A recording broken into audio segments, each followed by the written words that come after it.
Hi, I'm Chris Fortner, a member of Fayetteville United Methodist Church in Fayetteville, New York. I'm also a member of our COVID-19 reopening task force. I'm also a pediatric pulmonologist, and as such, I've been asked many questions about COVID-19 from parents and families who want to know how to protect their children from COVID-19. I've given a lot of medical advice, but perhaps more important than that is some faith-based advice. Jewish law states, and Jesus emphasized, you shall love your neighbor as yourself. Thinking about what this neighborly love looks like is important. Paul described it in a letter to the Corinthians. Love is patient, love is kind. It does not envy, it does not boast, it is not proud, it does not dishonor others. Now, you may recognize those words from a greeting card or a wedding ceremony, but they were originally written for people who were facing social divisions and challenging times.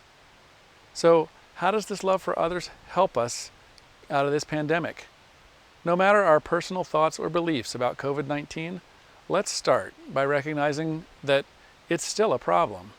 And some of our neighbors are concerned that this virus may kill them or their family, or that it may kill their jobs. Others are worried about vaccines, how to get one, which one to get, or whether to vaccinate at all. We aren't asked to dishonor our neighbors by arguing about their beliefs. We're told to love them.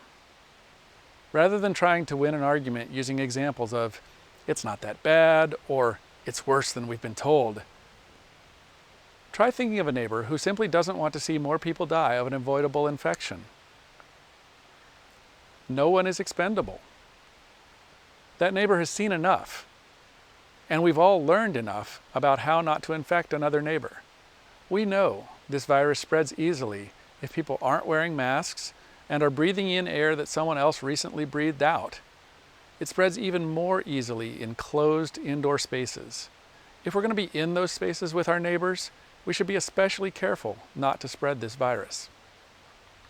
At least one of your neighbors, me, believes that it's worth the efforts to prevent COVID-19 from spreading.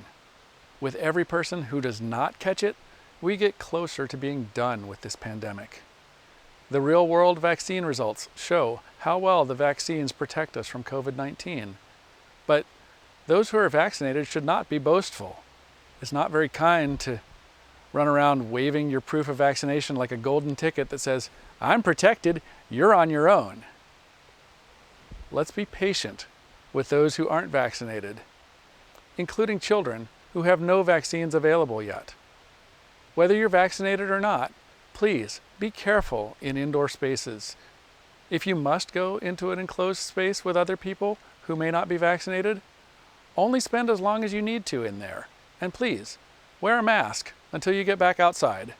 Know that as your neighbor, I love you, and I'm doing my best to avoid catching or spreading this virus.